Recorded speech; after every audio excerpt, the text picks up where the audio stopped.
Ladies and gentlemen, welcome to round one of the 2018 World Schools Debate Championship in Zagreb. Please turn off your phones and thank you. The motion for this round is this House would require professional sports teams to be owned by their local communities instead of individuals or corporations. Debating this round are Team USA, who are proposing, as well as Team Philippines, who are opposing.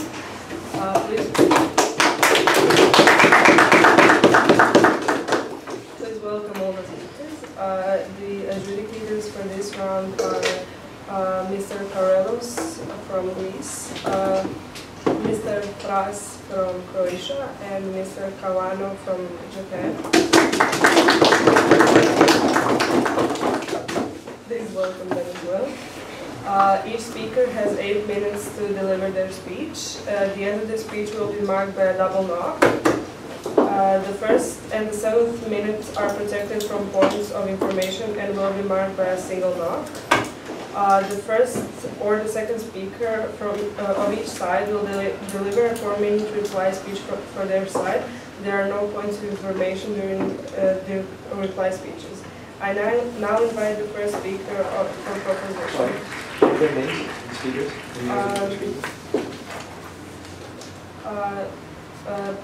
First proposition speaker is Shiroshi Das.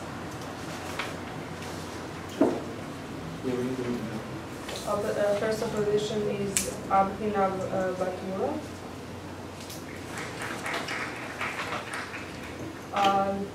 Second speaker proposition is Ella Michaels. Second of opposition is Niko Litug. Third of proposition is Nikhil Ramaswamy. Third of opposition is Alia Yao. Reply speech of proposition is Ella Michaels. And reply of opposition is Abhinav Batura. Thank you.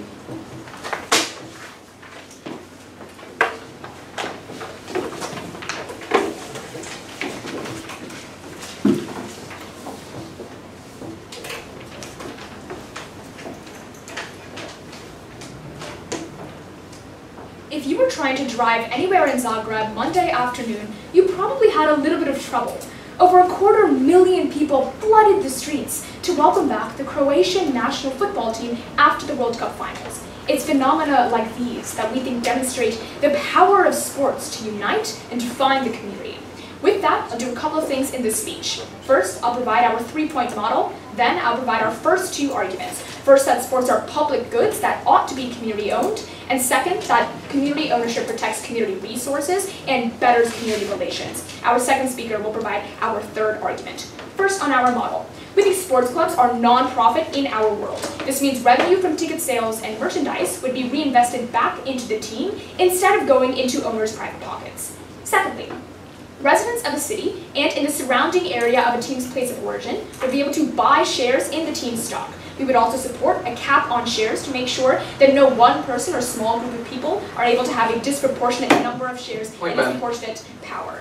Our third point under this is that citizens who buy stock under our model would have voting rights over major long-term team decisions. This looks like moving locations, upgrading stadiums, ticket prices, and elections on new leadership. What this voting power does not include, however, are day-to-day sports management questions, like which players to draft or what plays to make. We think team managers and coaches hired by the board of directors would still have authority over actual competition. These look like teams like FC Barcelona and the Green Bay Packers. With that, I'll go on to our stance for this round. We think the nature of sports is so impactful and intrinsic part of the community that it requires community control. Our stance is not that local communities need sports teams, rather they would just own existing teams. We think that the team's impact on the community should be the primary focus for today's round because it is the community that has the most to gain or lose in the presence or absence of a sports team. Our first argument is that on principle, sports teams are public goods that should be controlled by communities. Our first point under this is that sports teams provide significant social benefits, but they still impose social costs and thus warrant community control. In general, when something is extremely important and its use imposes significant costs on individuals, we prefer things like government ownership because we want elected representatives rather than private actors to decide how to absorb or distribute those costs. This is why we have governments and not corporations set tax rates, for example. Similarly, we think private sports teams have a massive impact on the public, but the individuals in the community do not always consent to the costs that are associated with it. Stadiums and fields, for example, take up a lot of space, and the construction and location of these venues displaces residents to a large degree. For example, to build Tottenham Hotspur football stadium, many local homes would have to be demolished and displaced in order to make that happen. We think communities are much better placed to make decisions about these trade-offs with minimal impact to residents and businesses compared to private actors. Second point under this argument, because sports teams have a unique role in identity formation, they should be publicly owned. Sports shape social culture in a multitude of ways. First, the sports club serves as a point of congregation and a clear sense of identity for the community. People of all genders, races, education levels, religious backgrounds are all able to come together over sports, like we saw in Zagreb with the Croatian football team. Secondly, we think clubs enhance rivalries which create loyalties within communities, both within each other and loyalties to the team. Third, organizations like sports are unique in that they are powerful in shaping communal identity and they claim to represent the community. So they should be accountable to the community when they're doing these actions. We don't think one fringe billionaire should be able to have all of the control. Otherwise, individuals are simply governed by private interests and not themselves. Our second argument is that community ownership better protects community resources and promotes community relations. But first, if sports is so integral to the community, then why historically have most community teams been sold off voluntarily? we think that this is not necessarily the heart of this debate. We're simply saying that community ownership is a good thing. We think there are a wide factors that perhaps you could explain to us. We think communities have a very direct tie to the teams, and this incentive would not exist on our side of the house. Our second argument explains this further, about how community ownership preserves local resources for the community. Private teams are well known for extorting cities for money. Billionaires and owners have very little loyalty to a particular city because they don't have to care about the city to get money out of them. It's because owners know they can get whatever they want by threatening to leave. This looks like cities being forced to give up stadium subsidies that are much higher than the cost of education within their cities without community consent. This also looks like things like favorable tax breaks to teams as well. We saw this happen in New York, for example. Direct and indirect subsidies to 3 major New York stadiums, Yankee Stadium, Citi Field, and the Barclays Center, cost $867 million, while universal pre-K in the city would have only costed roughly $500 million.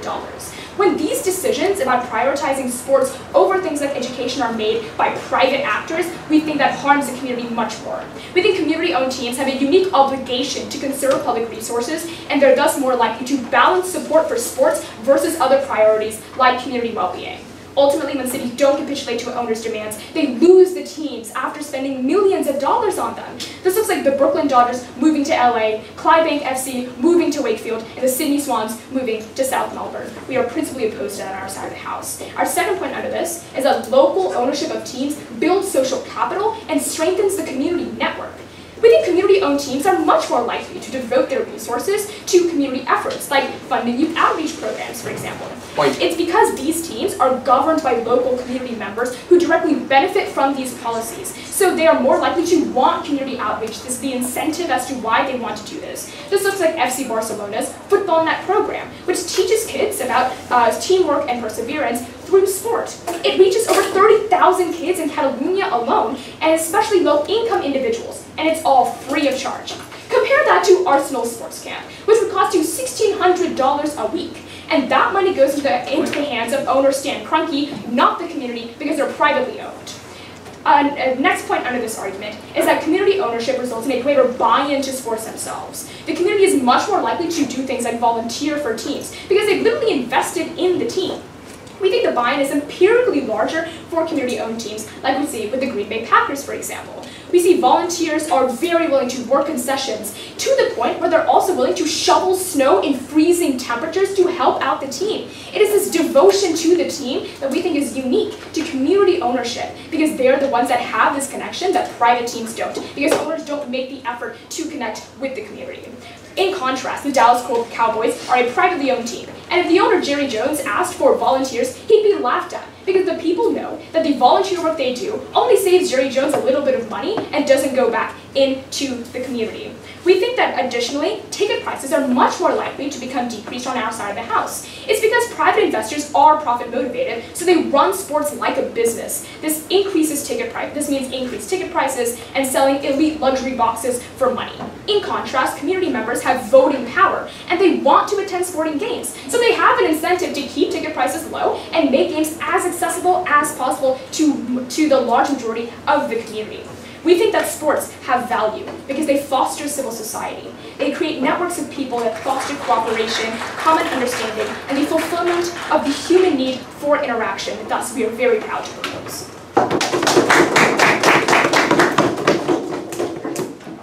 This speech lasted for 7 minutes and 57 seconds.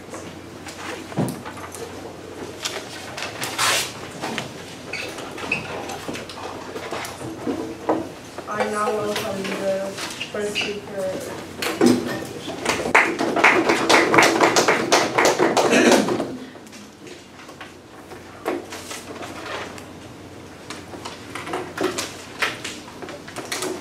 The real world is not some Marxist fantasy land.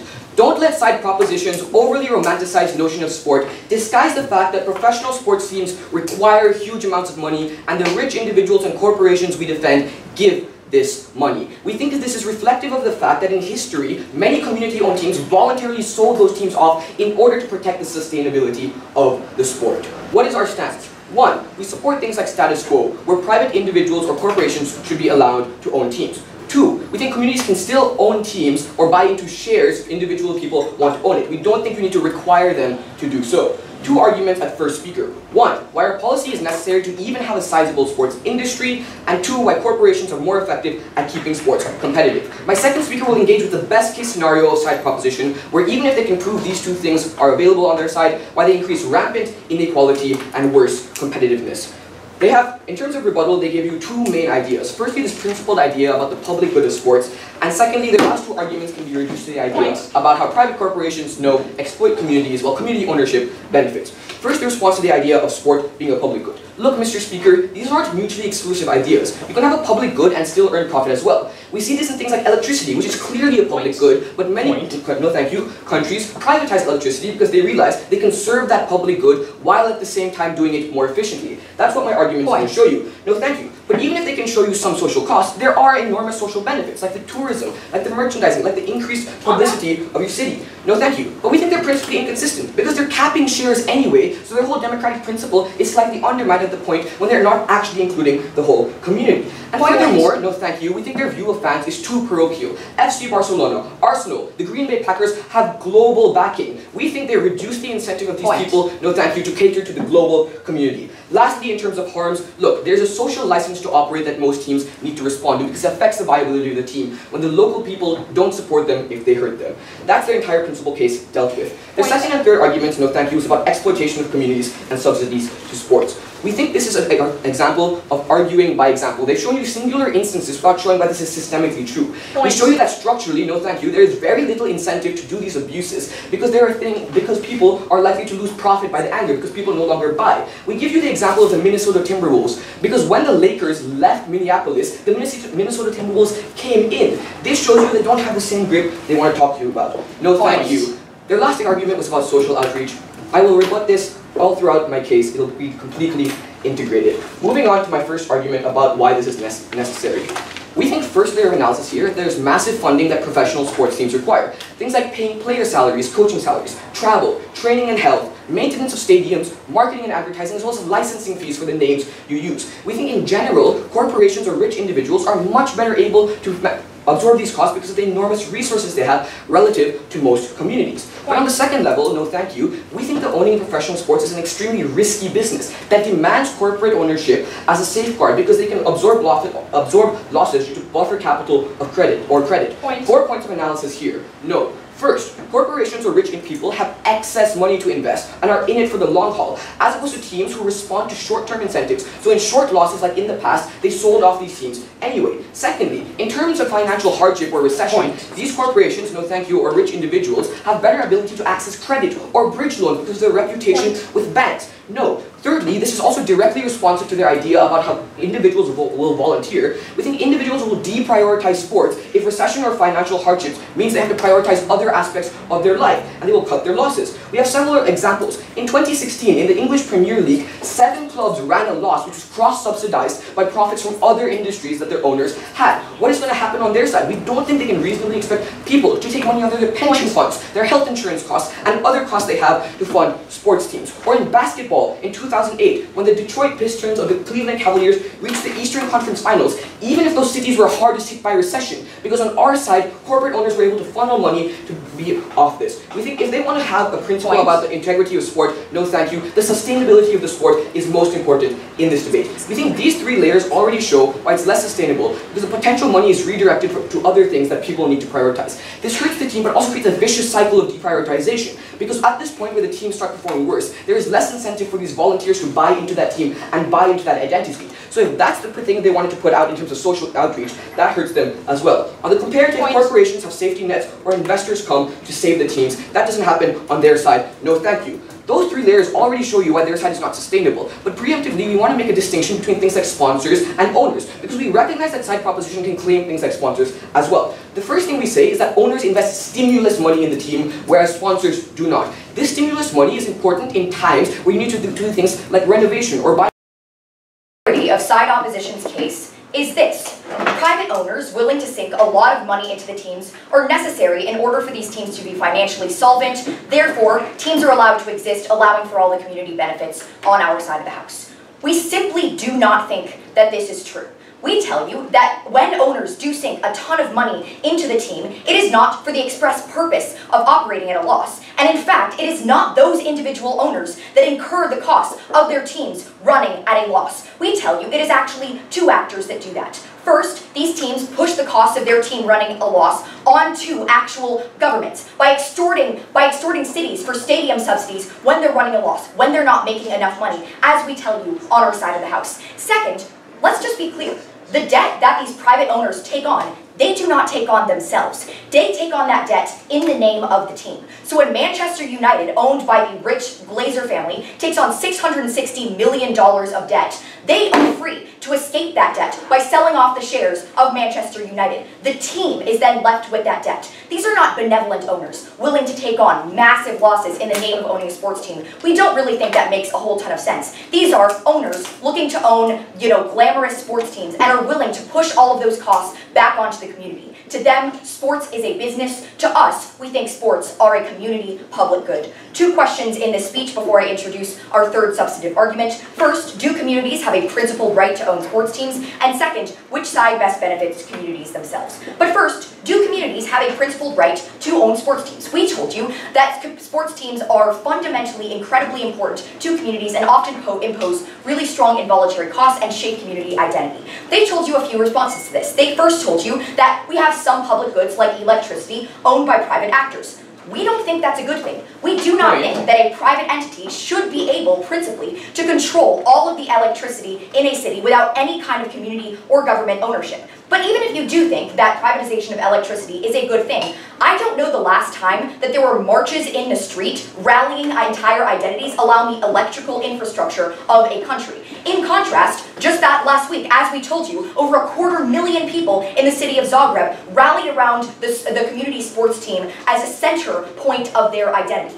We don't think that one fringe billionaire or corporation should be able to control these kinds of dialogues. We'll explain more about this in our 3rd argument as well. Otherwise, if one fringe individual is basically allowed to control the narratives and identities of a city through ownership of a sports team, by doing things like allowing or not allowing African American players in the United States to kneel on the field in protest of police brutality, we think that's incredibly abusive and fundamentally undermines the principles of democracy that we stand for on our side of the house. Furthermore, let's just clarify that when we say cap the number of shares people can own, we mean cap the number of shares that individual community members can own, not cap the number of shares the community as a whole can own. By doing this, we ensure that one rich individual doesn't buy up all the shares, leading to all the problems we talk about on their side of the house. But furthermore, they tell you that local fans are not the most important thing in this round and that global fans matter too. Yeah, we think that FC Barcelona can have many global fans, but we tell you those fans are not the ones that are uprooted when a stadium demolishes their house. They're not the one that team claims to represent the identities of, and we do think that local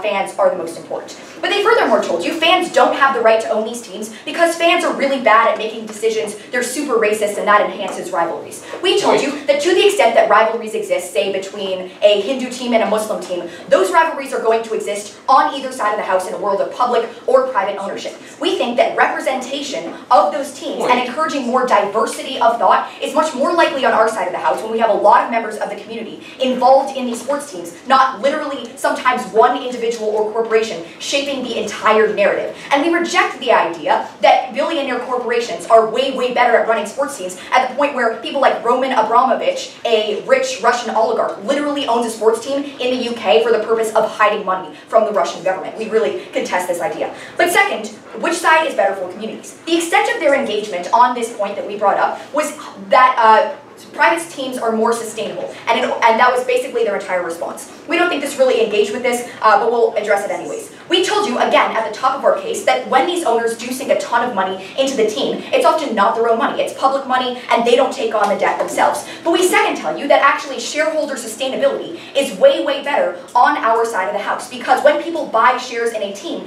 it's not a loan to the team that it then has to pay back, it's a direct investment. They told you that not all communities are going to be able to afford this. Well, take the example of AFC Wimbledon, a club in London, where the price of a share is £25 for an adult and £10 for a senior or a student. We don't think this is a ridiculous amount of money to spend. But even so, when fans are really, really dedicated to sports teams and are already taking on a lot of costs to, say, buy tickets and things like that, we don't think that these kinds of costs are ridiculous to take on. And furthermore, 7 out of the 8 most successful teams in the Confederation of African Football, not known for ridiculously wealthy communities, are community-owned. So we absolutely think that less funded communities can own sports teams and be very successful. Go. But why would fans be willing to inject money into the team when the team is stagnating, when they have to prioritize other costs? We actually think that it is more likely that this is going to be a problem in privatized worlds, because when fans don't have a direct stake in the team by virtue of the fact that they own it, they're less likely to support the team even through bad times. When the team is privately owned, that is actually less likely to happen. We think that people who have already made an investment to the team and have already bought in, as we told you in our argumentation, are more likely to support the team, and it's actually going to be more likely to be successful on our side of the house. We actually tell you that in many cases, privately owned teams that are really, really struggling and almost going bankrupt often convert to community ownership, like with the Green Bay Packers, who were struggling to get by in the 60s and then sold off shares and became one of the most successful teams in the US. Now introducing our third substantive argument about how we better protect teams themselves. This directly engages with a lot of their material. Our first idea under this is that we better the treatment of players and prevent exploitation. To individual and corporate owners, sports players are employees that are there to play the best they can and make them rich. But in contrast to communities, members support players as fans and are much more likely to be interested in their health, their well-being, and other things like that. The comparative is this: overwhelmingly white owners of sports teams extorting athletes of color, putting them in really physically laborious situations and then casting them aside, versus community-owned teams that actually care about them and are much more likely to protect their own well-being. But furthermore, we think that owners are structurally unrepresentative of communities and teams, at the point where it costs millions and millions of dollars to own a sports team. This looks like the 15 richest football owners in the UK, one being a woman. This looks like things like 32 all-white NFL owners telling African-American players, you can't kneel on the field in protest of police brutality or we're going to fine you. We think that's wrong. Our second idea under this is that community ownership ensures teams actually benefit from the financial resources they create. As per our model, community-owned teams are non-profit, meaning 100% of their profit goes back into the team.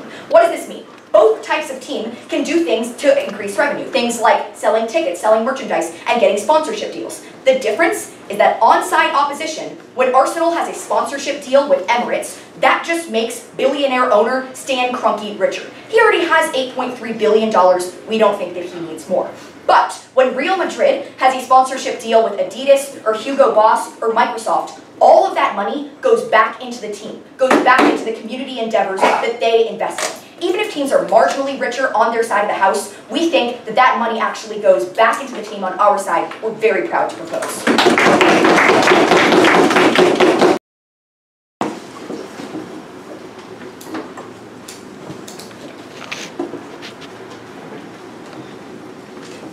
I would like to thank the second speaker of this opposition team for their speech, and would like to invite the second speaker of the opposition team to the stage.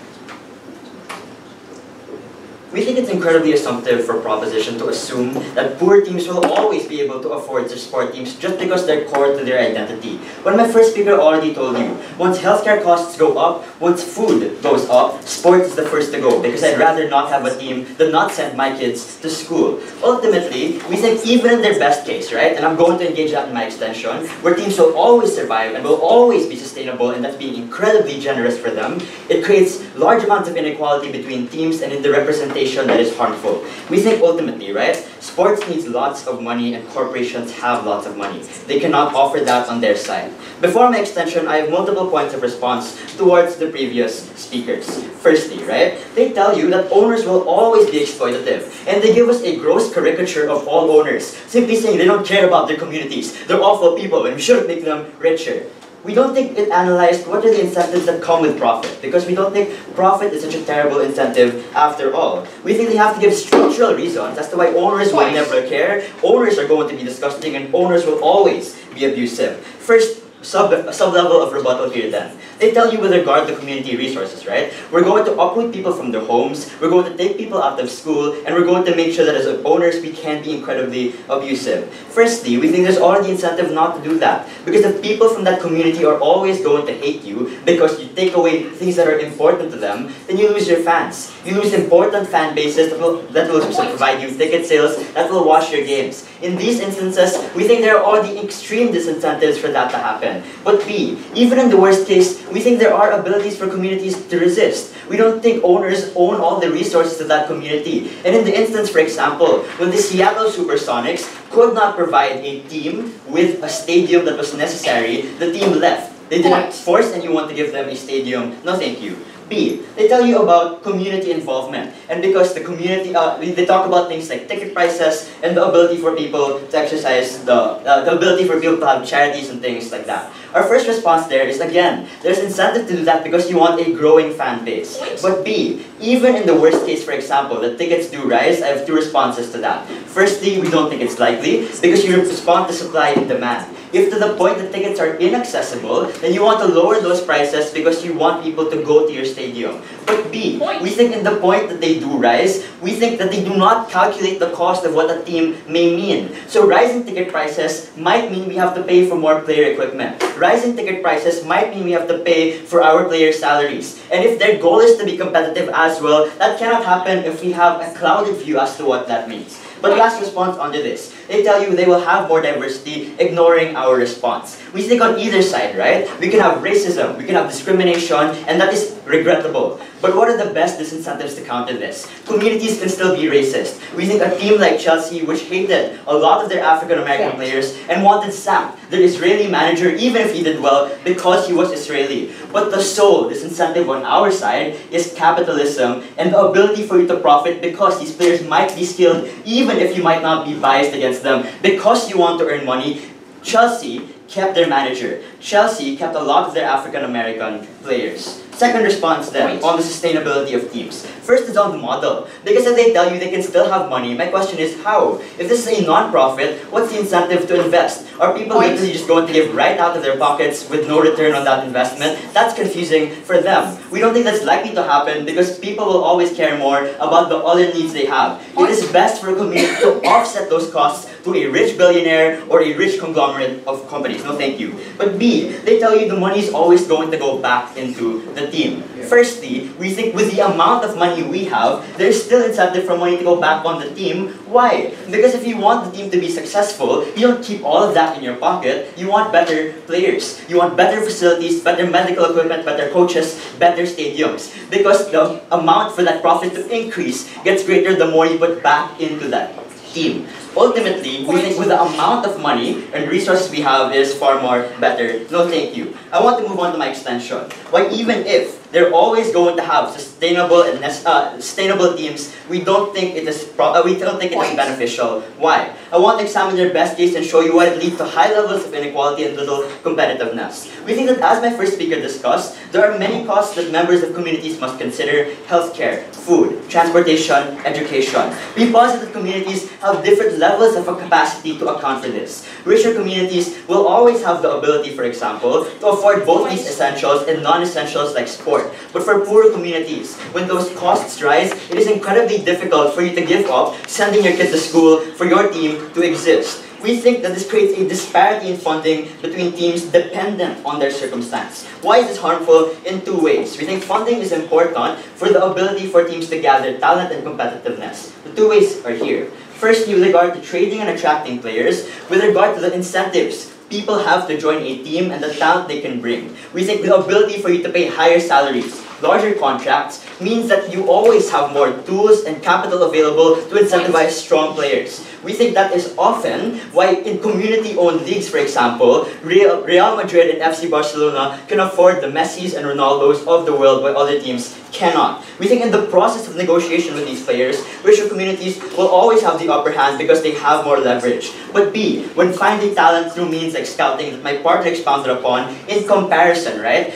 Scouting is incredibly expensive. You have to look at your younger 12 division. You have to go out of community and look for more players. The costs are immense, and we think richer communities will likely be more able to afford those costs then. So assuming that both teams will always exist on either side, why is that harmful? No thank you. We think the purpose of sport is to be able to vicariously celebrate human excellence through sports teams. It is the ability to build solidarity with those teams. Firstly, they have to tell us why that's not possible, because even if national teams, in our worst case, were privately owned, people will still love the Croatian national team because they were excellent. I don't see why public ownership changes any of that. We think, firstly, right, for poor communities, the ability to represent and witness human excellence is harmed. Communities lose interest over time when teams are uncompetitive, when they lose a lot and they're no longer entertaining. We think instead of human excellence, they witness defeat and incompetence, and that is bad for people who are who are burdened by their own circumstance. There is loss of association to those teams if that is your main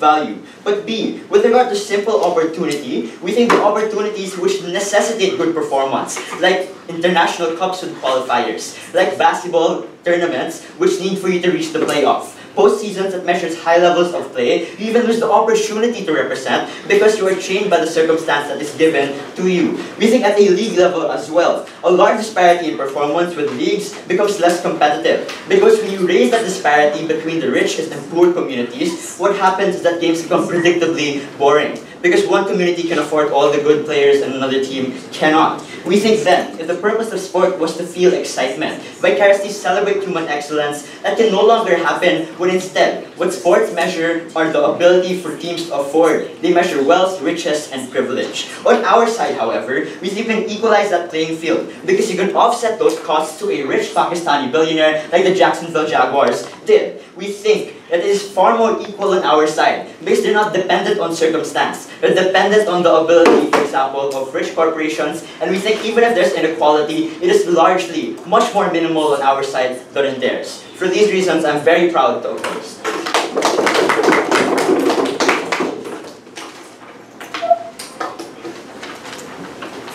8 minutes and 10 seconds.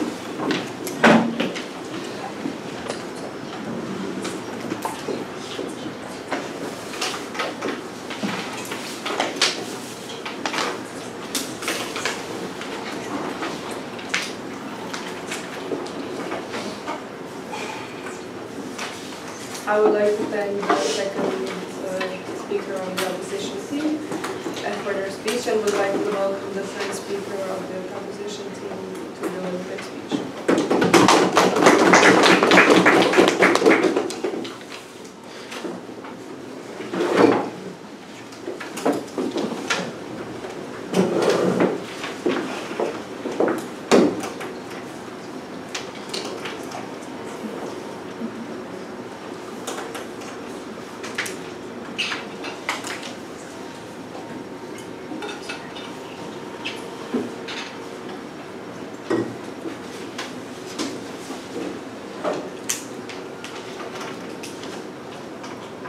Had their last speaker deigned to take a POI, we would have asked them if it was likely that the incentives of a profit-driven individual or corporation would necessarily mean that they would reinvest all the money that they garner back into the communities themselves. We challenge the fundamental assumption on the opposition case that private individuals and corporations have the best interests of the communities at heart when, as they pointed out themselves, they operate for profit. I'll analyze this more in my speech when I'll be doing a few things. First, I'll be clarifying framing and going over some mischaracterizations made by the opposition, then attack their third substantive argument, before finally posing two nexus questions when evaluating the round. The first, which side is ahead principally? The second, which side protects teams and by extension, communities? But first, let's talk about the framing.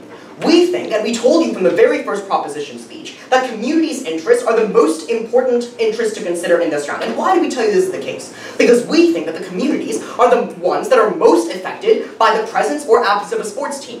Why do we think this is so important? Because their characterization of private individuals as caring about the team, as caring about the community, is patently false in a world where they are more likely to prioritize their own interests and profit.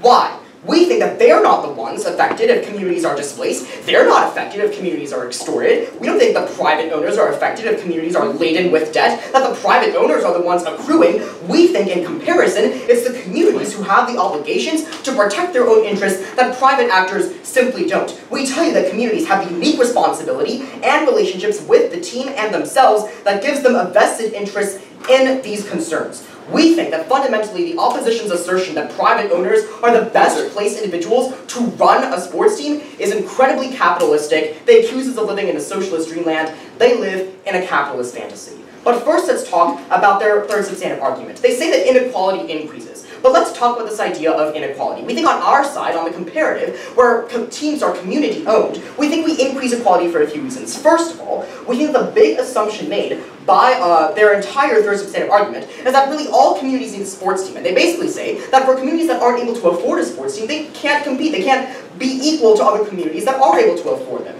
We don't think that every community needs a sports team. That's something that we told you in the first proposition speech. But second of all, we think that even if, like you say, that communities should have a sports team, we think in poorer communities where they aren't likely to invest in shares anyway, they ought to prioritize other things, like promoting public infrastructure investment, like healthcare. They say trade-offs are so harmful, take them at their highest ground. Even if trade-offs do exist because communities have to prioritize their own interests, we still think that principally communities ought to be the ones able to make that choice. If communities are the ones who want to say, well, we want to prioritize healthcare, we want to prioritize investment in education, we want to prioritize like hospital infrastructure or whatnot, we think that they should have the right to make that choice and not be forced to pay more taxes and pay more money that they receive little investment on in return from private individuals just because they might demand more money on a threat to leave the community altogether.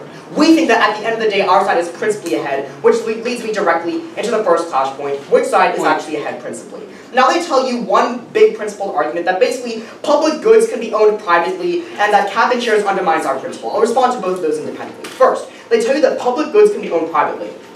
First of all, we think that that's not necessarily true. When they tell you that a lot of utilities are owned by private companies, just like look at water infrastructure, for example. I don't think the city of Zagreb like contracts out like a bunch of water infrastructure to like private companies. They still have oversight and regulation of all this utility infrastructure, so we still think that ownership by communities is still principally just. But even if you do believe that public goods can be privately owned, we still think it's a bad thing for something that's such an important hallmark of a community's identity, for something that imposes involuntary costs on you. Yeah, we think it's important that it be community-owned. By extension, what is the analysis that Shreyoshi gives to you that they don't really engage with? We told you that what's unique about sports teams when they're owned by private individuals is that they're more likely to impose involuntary costs on the community. Why? Because it's not like I am asked by Dallas Cowboys owner Jerry Jones in my hometown of Dallas if I want to pay taxes to go towards financing the stadium. He just takes our taxpayer dollars and uses it anyway.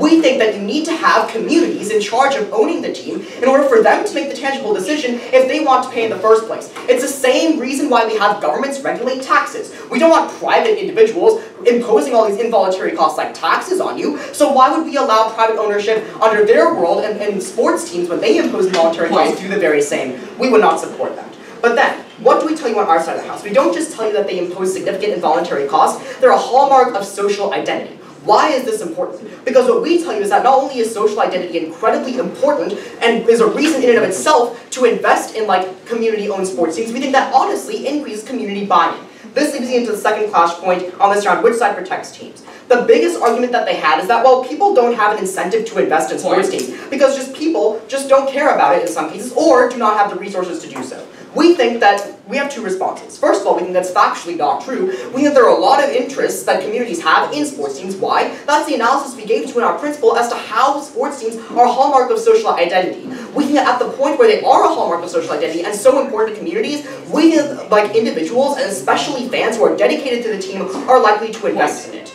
Before I go on, I'll take a point. But if identity is so important, that is contingent on these teams being sustainable. At that point, doesn't your principle become largely reducible to the effects of sustainability? We don't think that identity is contingent on a team's success or sustainability, but I'll address both of those in this flashpoint. Let's talk about the idea of team sustainability. They tell you that team sustainability is the most important thing to consider in the round. We gave you two responses. First of all, community interest will always trump the interest of the team and the private individual. Why? There are more people in the community. They are the ones who are directly impacted by the social costs. Very easy to respond to. But second reason why we think that team sustainability isn't the most important thing is because we think that community interests oftentimes prioritize the interests of the community in a way that private individuals won't.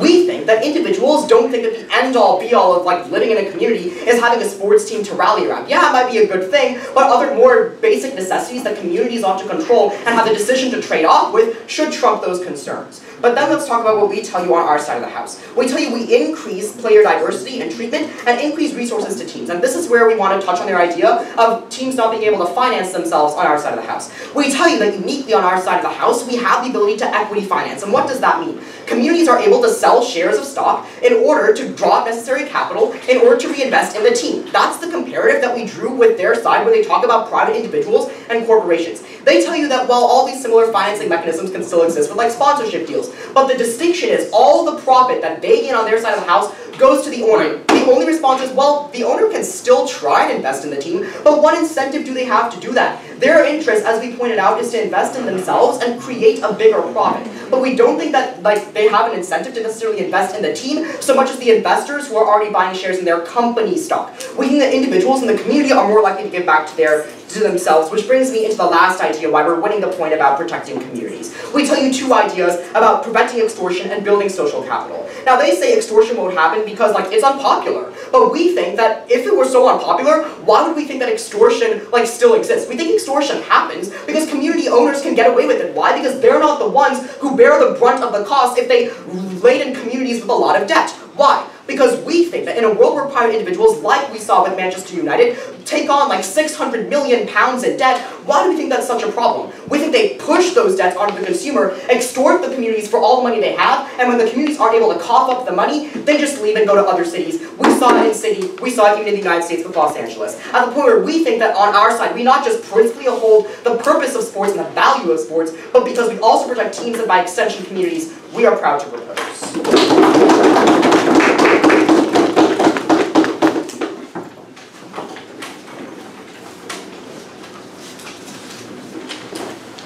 8 minutes and 12 seconds.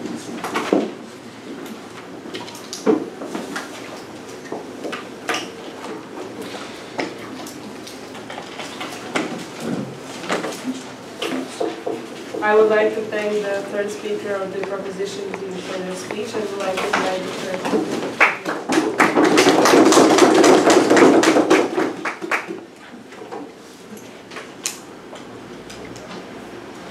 You know what? I'm quite confused because if you listen to the case of proposition, on one hand they say sports is so important to your identity as a community, which is why you need to be able to own it. But on the other hand, they are saying that it's okay if you as a community don't own a sporting team, if you want to prioritize something else. Well, we tell you that communities might want healthcare, might want education, might want whatever kind of benefit that they want to be able for them to be able to have the community prioritize. But they also want a sporting team. They also want to be able to cheer like Zagreb outside the streets when their community performs well. On your side, you make them choose. If it's so important to them, why is that something that you're going to be taking away from them because they do not have any money? We think you harm communities. We think you take away of many other communities' ability to form an identity around sports. We think we're better off coming from our side of the house. We think, no thank you, that their side of the house is still largely unresponsive to the massive costs of sports. We think that because of that, this is something that already causes them to lose. Two questions I want to answer in today's speech.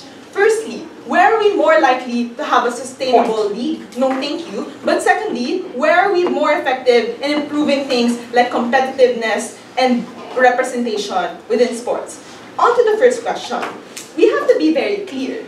Coming from them, what they say is that there are cases wherein there's extortion, where there is debt, no thank you, where communities have to absorb certain costs. When they didn't respond to any of the responses, no thank you, coming from first and second opposition, where we told you that there is no incentive to be able to do this. Because let's be realistic, right? No thank you. If your fans are so angry, if your fans are outraged that there are unnecessary costs and extortion occurring, then they will not watch your games, they will not buy the jerseys of your players, you will not be able to get TV deals that have people streaming your games all across the community because people are outraged. That's why, no thank you, there is a natural incentive for them to be able to resist these kinds of things. But moreover, we tell you that there are regulations that are in place, right? Leagues, for example, check and balance extortion. Leagues, for example, make sure that, no thank you, that these owners are not exploitative. We think that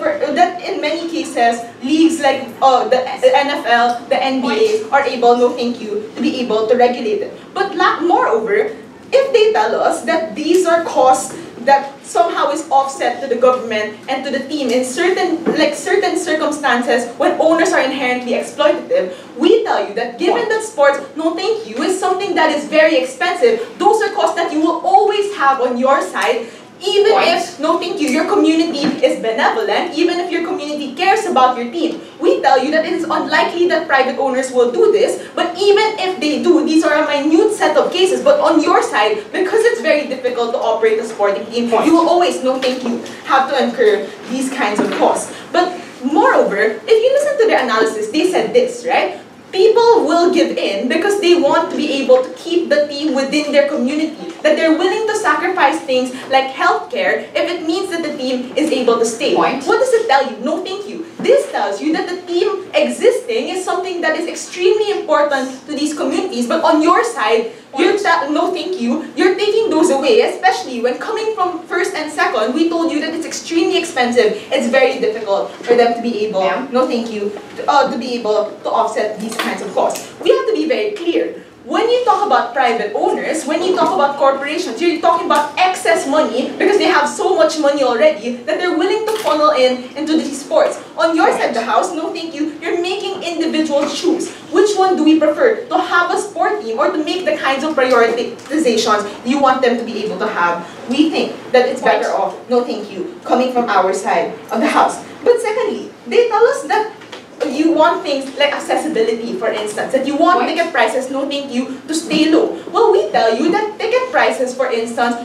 they aren't going to make it insanely high that no one is able to watch it, but we think that there are necessary costs to these ticket prices. No thank you. For instance, with the Green Bay Packers example that they gave you, the stadium of the Green Bay Packers is dilapidated. We don't think that they're able to enjoy their games anyway, no thank you, when some areas of the Green Bay Packers stadium, where some of the boxes don't even have seats for people to sit in anymore. No thank you. We think that these individuals will have a worse experience with sports. We don't think it's better off coming from their side of the house. But lastly, Coming from them, they say it's so easy to be able to afford these kinds of things. £25 is not a big deal. They are going to be able to afford it anyway. But you also said that they want to prioritize things like education. So if you don't profit from it, no thank you. They told you you don't profit from funneling your money in. What is your incentive to do that? If I have $25 and I'm like a middle class individual, no thank you. I don't think I'll be spending it on sports, but maybe I'm going to invest in a business that will make my family's lives better. Maybe I'm going to invest on a trust fund for my kid so that individual is able to go to school. But moreover, no thank you.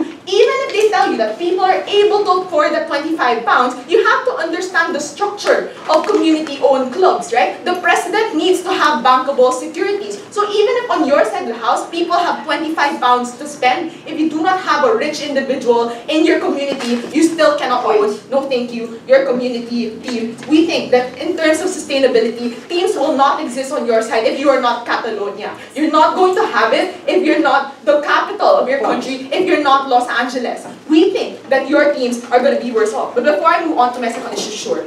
Are profit-motivated sports teams likely to locate in poorer communities that can't do things like buy tickets and merchandise compared to community ownership? Look, we think that there is an incentive for individuals to invest in small markets because these are niche markets that are not saturated still.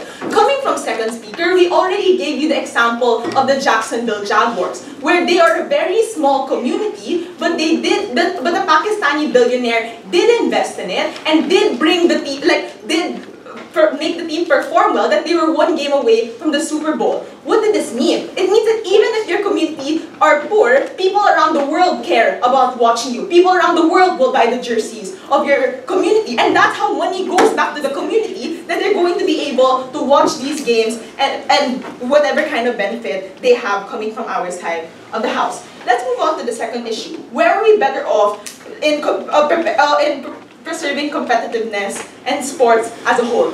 I didn't give this issue much time because if it was very clear, coming from them, there was barely any engagement. But let's engage with them anyway. What did we tell you coming from first and second speaker? We told you that rich communities are the communities that will be able to afford your LeBron James, your Leo Messi, and whatnot. But if you are poor, you do not have that because already you're dependent on the kind of the amount of shares that you're going to be able to sell, or the price that you're going to be able to sell those kinds of shares. What did they tell you? Simply, they ignored this kind of problem and told you that if you cannot afford it, then you do not have, you no longer want to have these teams exist anyway. Well, we tell you that it harms competitiveness if within the league, the only thing you have are good teams and rich teams when other communities will not be represented. For all these reasons, because we think that everyone deserves a chance to a sporting team, we're very happy to oppose. Thank you.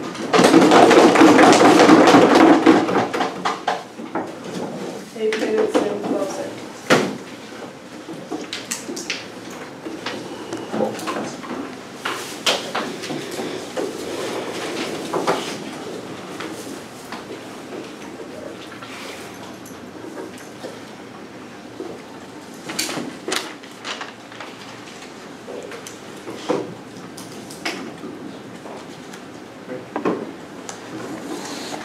I would like to thank the third speaker of the opposition team for their speech, and would like to invite the first speaker, the fourth speaker of the opposition team to deliver their speech.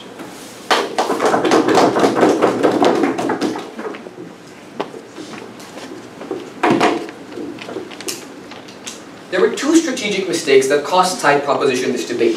The first strategic mistake was that instead of proving why structurally their policy is going to work in the majority of instances, they relied on arguments by examples throughout all three speakers. The second strategic mistake is they failed to respond to large amounts of our case and only wanted to consider the worst case scenario. That's why even at third speaker, they were still trying to rebut our first speaker argument without engaging with most of what my second speaker said. I'm going to show this to you in the two issues that came up in this debate.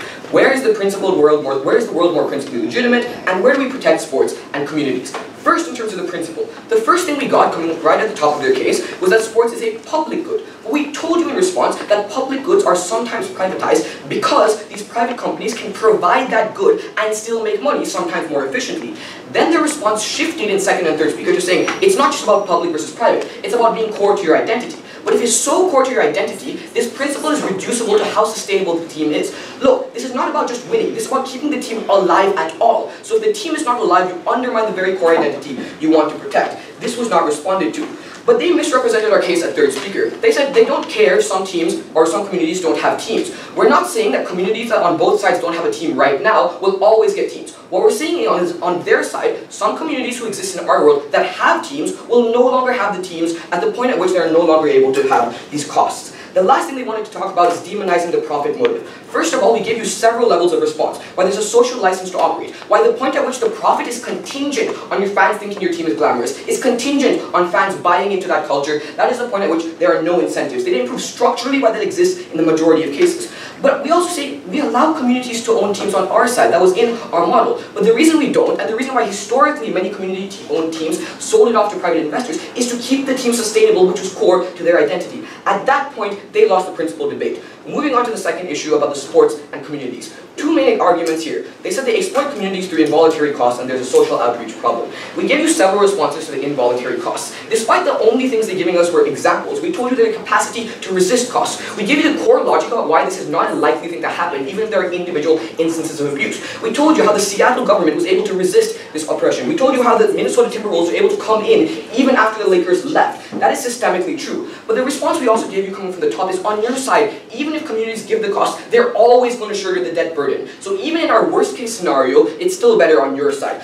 Note that it was the worst case scenario. There was no engagement with the idea that in the best case scenario in our world, it's much better than in their world because they reduce the competitiveness of teams. But in terms of the response to our several layers of sustainability and several layers of effective, we got two things. People will donate because they like the team and they have sponsors. Well, the first response we gave you, coming from first speaker, is that people will prioritize. The third speaker agreed that people will prioritize things. So if there's rising healthcare costs, if there's a financial recession, only corporate owners will be able to fight these teams. And coming in second and third, they also brought up this idea of sponsors. But we preempted it at first speaker, showing you the difference between sponsors and owners in terms of stimulus money, why sponsors only follow big teams or individual players. No response to like the several layers of analysis coming from first speaker. Lastly, about social outreach. Realize that this case was dropped after first speaker because we effectively rebutted it, saying that there's an incentive to do this social outreach, for example, through youth camps in many countries, a scouting and talent attraction that keeps these sports entertaining and keep them sustainable to the core of the identity. But that's only the worst case scenario. There was no response to my second speaker, because he said even if everything they said is true, even if sports are always sustainable, we think in that world there is still a problem, because when you create this rampant inequality, something that was not responded to, you worsen the ability of teams or communities to associate with that team. We're not saying you have to win, we're not saying you always have to place, but what we're saying is being competitive is what creates the spirit. Being competitive is what created the spirit around the Croatian team. Being competitive is what kept that identity going. We think on our side of the house, not only did we win the principle, but we won the best case scenario on their side, something they were unwilling to engage with on ours. We need lots of money. Corporations give that money. We oppose. 4 minutes and 4 seconds.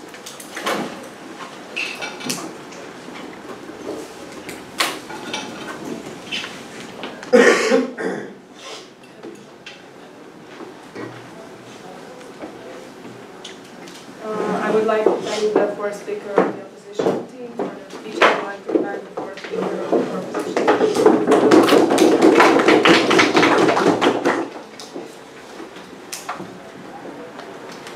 We asked them a POI during their third speech.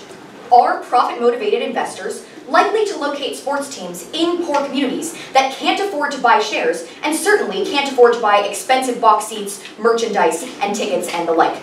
They told us some muddled financial skirty response about how they have incentives to invest in small markets. That did not address the crux of our question. We would tell you that it is incredibly unlikely that profit-motivated sports teams are going to, in fact, locate in these areas in the first place if all of their arguments are true. Two questions in this speech. First, which side creates more sustainable, equal sports teams? Second, which side best improves communities? Let's start with this first question about sustainability and equality. They hang, note, all of their offense on this. They tell you, our sports teams are more sustainable, therefore we get all the community benefits they get on your side of the house. We already told you that it is unlikely that private investors, if their arguments are true, are going to locate sports teams in poor communities in the first place. But we also told you, and this was analysis that was not engaged with, that lower than average income communities do in fact invest in sports teams. We told you that things like shares in AFC Wimbledon are only £25. That is absolutely accessible to these low-income communities. And furthermore, low-income communities can absolutely engage in things like sponsorship deals to get more capital. Note that the Green Bay Packers, one of the most successful football clubs in the United States, has an annual average income $17,000 less than the median in the United States. We told you in the second speech, unengaged with, 7 out of the 8 most successful teams in the Confederation for African Football are in fact community owned. It is absolutely sustainable for a lot of members of the community to take on the massive cost. We don't need one super massively wealthy individual to shoulder these costs. At worst, these teams are moderately less successful and moderately less well off. But we tell you, the comparative is this: a world where billionaires control that team and are able to extort those communities for resources. I'll talk more about this in the second question. But we also told you that it is often, from second speech, and this was not engaged with on their side of the house, that it is not often these billionaires who are in fact investing money into teams that they say on their side of the house in a private world often operate at a loss. Those billionaires aren't taking on those costs themselves. They're taking on that debt in the name of that team, and in fact doing things like getting more dollars from the government when things like ticket sales in poorer communities aren't making the money that they need on their side of the house. We tell you that it is much more sustainable. At worst, teams are equally sustainable on both sides of the house. We actually think the teams are less sustainable on their side of the house. That literally takes out every single piece of offense that they have in this round. But now let's move on to what we think is more important in this round. Who is most important for communities? Their response here were all of their sustainability arguments and telling us that owners are benevolent. We told you in the Keel speech that fans often don't pay attention to the bureaucratic mechanisms going on with their teams. And even if they are, often when I grow up watching a sports team, I'm still going to go to games even if a new stadium is displacing a lot of my neighbors. But even if teams do lose support, what are they going to do? Exactly what side opposition tells you that teams do in these instances. They leave communities behind, communities that have invested millions of dollars into this. We tell you, they also told you that we force communities to choose between things like healthcare and supporting the team, meaning that when the community is struggling, it is going to invest in healthcare. Yes, absolutely, we think this is great because the comparative is a billionaire out of touch with the community making that choice for them, extorting governments for more money. We told you in our first speech that there is a power imbalance between these actors at the point where billionaires, often not even from communities, don't have any incentives to see these communities thrive. They just want the best facilities for their players. They just want the most success and wealth for their teams. That is not something that is going to happen on our side of the house at the point where we're willing to sacrifice the quality of some states in the Green Bay Packers Stadium so that we don't see millions of people displaced with their homes demolished. That is what happens on their side of the house. That is why the proposition takes today's round. 4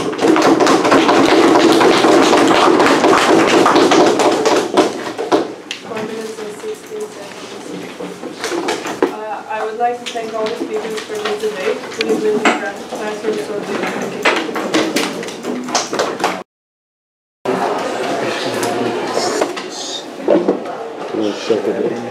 We'll shut the door.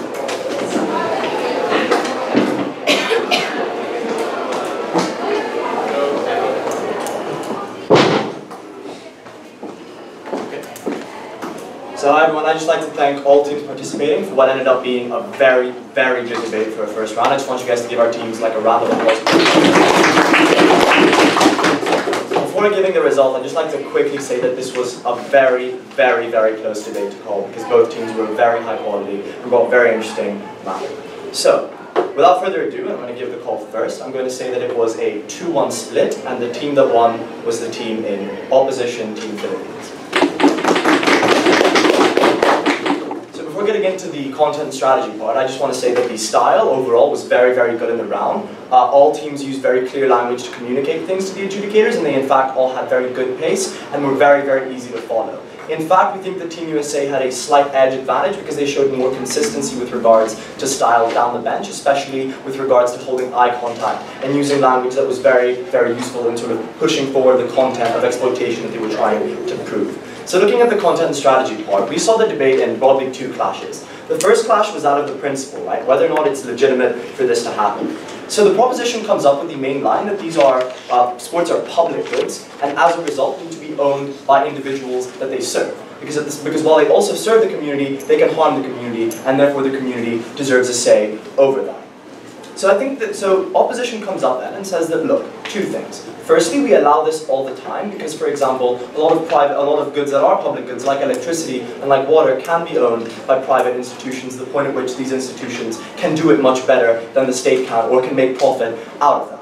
The response that comes out from the proposition here is that, this is bad and that we don't like that either. What that didn't do, though, was directly look at the crux of the argument and the response that comes out of the opposition with respect to, here are situations where it is in fact justified and it does work when public goods are controlled by private institutions. The second thing they say as a sort of primary response to the proposition is that, look, if this was so important to communities and communities really wanted this, then they would not have historically sold off the shares of their teams voluntarily. Because what they do is essentially, on the opposition, is that they, to an extent, explain why they also have choice under their side, the point at which individuals are still able to buy shares and individuals are still able to sell shares, right? And as they have been doing all throughout history. But as the debate went on, this also became a question of who incurs the costs, because the proposition, to their credit, do a very, very good job of explaining that, look, a lot of the time people deserve to have a choice with regards to where they spend their money, right? And what happens today is that this money is taken away from their pockets through taxation, and the government spends it into stadiums. So two major things happen here. The first thing is that the opposition comes up with a response of saying that, look, costs will need to be paid regardless if you want to keep the team afloat, right? The question then becomes, would we rather it happen as proposition want, solely from the pockets of individuals who have bought shares who are fans and communities, or through the owner who is paying substantial amounts of funds into the team, and maybe the state in the case that the proposition described. A massive reason why the panel felt that the proposition should have done a bit more is they should have proven exactly more as to why it is specifically that states are most of the time paying for the brunt of what a club is buying, because that's not necessarily the case in a majority of circumstances, or at least opposition do a reasonable job in casting a doubt on that. So a lot of their stuff is hinged on that. But I think the other response that the opposition bring, and we on the panel thought this as well, is that if sports are so valuable to community building and to developing this sort of this sort of feeling of unity in one community, then why is it that the proposition is limiting that to the few communities that can continue to afford to sustain these sports teams, right? So then it becomes a bit of a question of who is more sustainable as well. So a massive problem here is that, a massive thing here is that the opposition have done a very good job in proving why it is that individuals are likely to prioritize things that are more important to them, because they don't have the excess money to be spending into a club. So things like education and healthcare. The response comes, in our opinion, or at least in the eyes of some of the panel, slightly too late from the proposition, as it's given in a point of information to the third opposition speaker by asking them, why do you think it is that an individual is likely to invest in an area that they don't think the fans are likely to spend money in?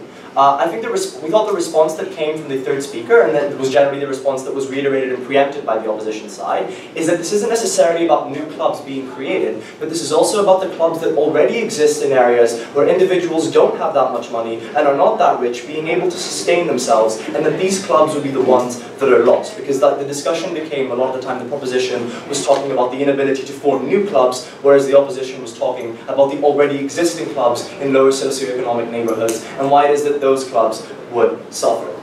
So on the whole, the opposition manages to cast enough doubt on the principle of the proposition to slightly edge on this clash. Looking secondly, though, at the area of communities, right? And this became another massive area of the debate. Where are communities harmed and where are they benefiting? So the main argument that comes again out of the proposition is that owners extort and exploit individuals. They said they do a lot, to their credit, they do a very good job of proving exactly why it is that it is likely that owners, and where they have, for example, right? They use examples to illustrate when this has happened and how this has happened. The response that comes out of the opposition, though very sort of simple, but it does do the job to an extent, is by saying that it is unlikely that individuals are likely to be doing this, the point at which they are profit-seeking. And a lot of the time, fans have a massive influence over the profit of a team, be that through ticket sales, jersey sales, or generally subscribing to what that team is providing to them. Again, the response comes sort of loosely in the form of the point of information that is offered in third op, and saying that sort of it's again the idea of, you know, why would someone go where they don't make money? The idea is that comes out of the opposition is that the status quo shows that there are certain areas where fans do have, to an extent, control over that team, right? And the response that comes from the opposition from the proposition is slightly too late in saying that in some cases owners just don't care and leave that team. This discussion isn't really pushed, it doesn't become a massive issue, so the idea of an owner losing support and then leaving the team is not pushed enough by the proposition to be considered a great enough harm in the idea of who harms communities more. So what the opposition managed to do here is explain why it is firstly unlikely that you are going to get the exploitation that proposition claim in the gross majority of cases, that it is an unlikely thing, that is an evil that does happen, that is much more likely to be far worse, the point at which funds are much more limited, and you're not likely to get, for example, things like investment into youth programs that the proposition cares for so much. At the same time, you're likely to have less funds because less people are able to push money forward into this club as the private entity that has more of a financial ability to do so. So that's broadly why we gave the call in the way that we did. If there are any questions, please approach us and ask freely. All teams are obviously welcome to ask all three of our judges for feedback because we had a very, very interesting and stimulating discussion.